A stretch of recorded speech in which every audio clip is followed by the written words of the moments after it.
fight against the oil and the system that has created millionaires that don't have an appreciation for the common man, an appreciation for the Indian people, and money is their value system. Wealth, personal wealth, is their value system.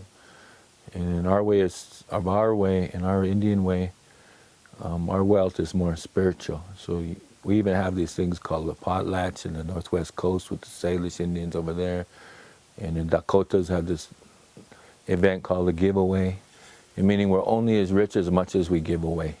So you don't accumulate wealth, you give it away, and that's how you gain favor of God or the Creator, Tunkashila. With what's going on in Standing Rock right now, I believe my people are acting in a proper way. They're praying, and I wish that they would. I want to develop a prayer that could be said on camera. I think it's counterintuitive to ask them to show us in prayer, but we don't allow them to film us. I think a prayer needs to be developed with the new way. We're fighting a battle with the media, with the cameras, and I think when we always ask them to turn off cameras when we're praying, maybe they could turn it off at certain times, but I think there really does need to be a prayer that's allowed to be filmed, so we could be seen in the world as being the prayerful people that we are, and to see us as we connect with the Creator. We came from a time, I said this in Bismarck at this teaching, and an individual came up and talked to me the next day, and he said, I was thinking really hard, I couldn't sleep that night about what you said. He said, I understand why we have these things. I know one of the reasons is because some people take from us, take a spiritual way, or they try to promote it as their own, they co-opt it. But another reason is because our religion was outlawed. They could persecute us and hang us and put us in prison for doing something as simple as exercising our sacrament with the peyote, which is practiced by the Native American church today. And that has a connection with the water also, Mini Wajoni. With that said, that it's no longer illegal to practice our ways. So if somebody was going to film us praying, and if the evidence was given to somebody, if it was during that time when it was against the law, then of course we'd be afraid to get persecuted. So we're not living in that time anymore.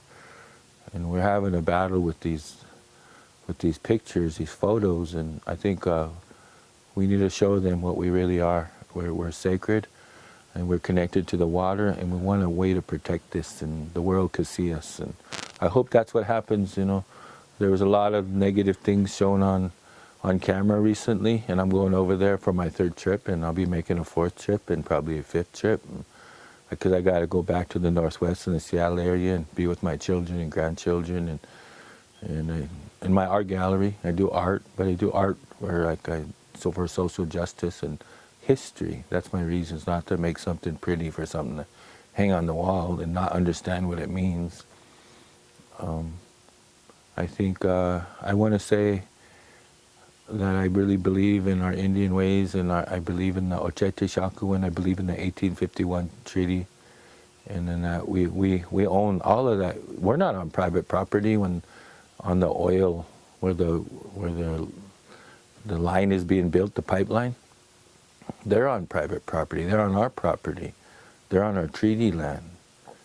Most, if not all of that, that oil line, that oil pipeline is on our land, and the whole land, a lot of that area in South Dakota and part of North Dakota is illegally occupied, because that still is land according to our treaty.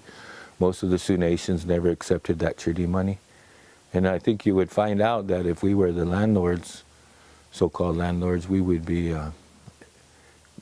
We wouldn't be trying to control no non-Indians living our land. We would just be living at one with it, and I think we'd be better landlords than who's the landlord now. And with that said, I want to say God help Tunkashila, Lamankia. I don't speak the language, but I want to say Grandfather help us, and I want to go there and see what's happening and feel feel that power that they have, that spiritual power of the people that are there fighting. And God bless them. I'm going to go there and again and be with them and pray for them, because that's what we're trying to do. We're trying to use prayer to protect our land and be precautionary about it, because back in the day it was a buffalo, and who would have known they could almost exterminate the buffalo? Who would have known they could almost exterminate the whale? Who would have known they would almost exterminate the eagle? And who would have known that we'd be paying them to heat our home?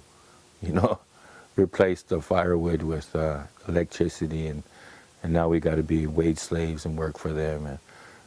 And I think really our Indian people understand freedom, and all we want to be connected to is the Creator, and have that power. And so more power to our ancestors for what they laid down for us and made us believe in. So all my relations, water is life. Mene Wichoni.